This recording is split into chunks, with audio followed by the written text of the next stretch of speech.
কি নাম ছেলে? পরাণ তোলে। কোথায় বাড়ি? বেল পাহাড়ি। কি আছে সেথা? দারিদ্রতা। কি আছে সেথা? দারিদ্রতা। আর কিছু নাই? খিদের বালাই। পড়াশোনা? কেউ করি না। স্কুল আছে?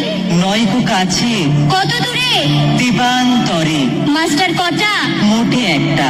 স্কুল চলে? গোলেমালে। বাবা আছেন? সবকে গেছেন। মা কোথায়? রোগ সজ্জায়। সংসার চলে? ভিক্ষা পেলে। থাকিস কোথায়? গাছের তলায়। ঝড় বাদলে? ভিজি জলে। ডাক্তারখানা? একটাও না। অসুখ বিসুখ? সব ঝাড়ফুঁক। পূজা পার্বণ? শুধু শালবন। হিন্দু না বৌদ্ধ? জনযুদ্ধ। কেন বলি? কি করে বলি? পুলিশ আসে? মাসে মাসে। এসে কি করে? মারে ধরে। তারপরে? জেলেও পড়ে।